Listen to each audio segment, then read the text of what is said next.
She wrote a story about a leaf and the story that a leaf has to tell. And we see him laying on the ground all the time, and we just walk on him, and nobody pays attention to him. And just kind of comparing that back to her life.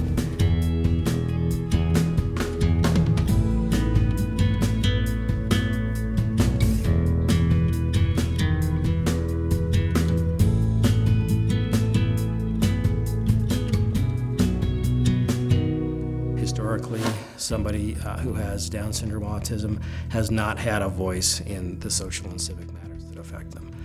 And our purpose really is simply to give them that voice, to give them an opportunity to speak for themselves, to have a say.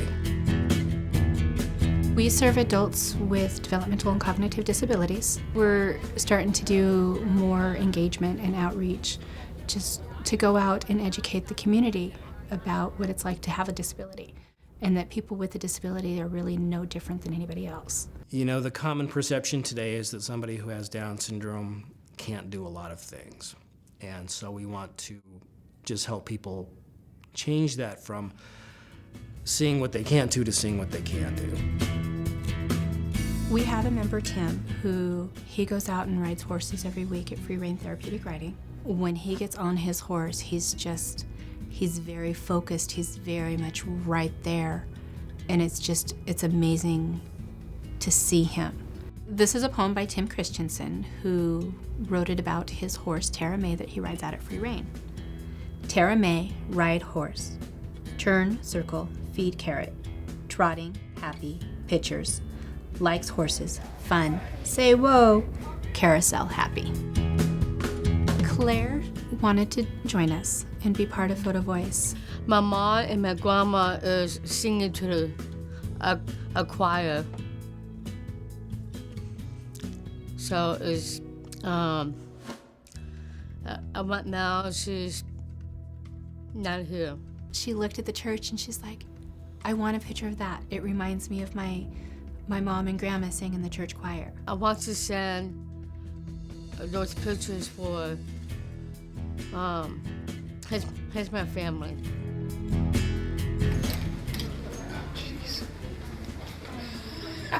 The photographers that we've worked with have all come back and said, wow. They weren't expecting things to go quite as easily as they did. They looked at him as somebody different. And it just kind of helped break down those differences, just that their brain works the same way as mine does. One of the most critical aspects of our mission is just breaking down those barriers that tend to exist between people with disabilities and without. People shy away from us. It's like, oh, you have a disability, it's contagious, I'm gonna catch it, which really isn't true. Having this experience with Justin and the ARC, it helped opening up my eyes. Like, just because they have a disability doesn't mean that they are any different than you or I. It's been very rewarding. A chance to get out and work with other individuals, you know, that have a different type of a struggle than I do, to see how they manage. And then it kind of makes me think, well, if they can do that, what's wrong with me? For people who aren't around people with disabilities, it's a great opportunity to teach them that they're just everyday people that just have challenges. To work with some people that are trying to be normal in a dysfunctional world, whatever normal is, it's just been a great experience. Just seeing her grow as a person, like she wouldn't talk that much and kind of just agree to everything, and teaching the members how to advocate for themselves, it was really important that she got it and she understood it at the end, like spoke for herself. Being around this program, it really helped me grow as a person and better myself, you know, and know that I did something good for somebody else. They're taking that experience and they're going out into the world and they're recognizing that people with developmental disabilities are human beings who have value in their own right. For the members, I see a sense of pride. The ones that have participated have just been all, that's mine. It's that I'm special for a moment story. What I really hope it'll bring about in the community is just a change of ideas, a change of attitude toward people with developmental disabilities. When Photo Voice was over, they still hold that appreciation because you were there with them through the process. Because a lot of the members take that as a big achievement in their life.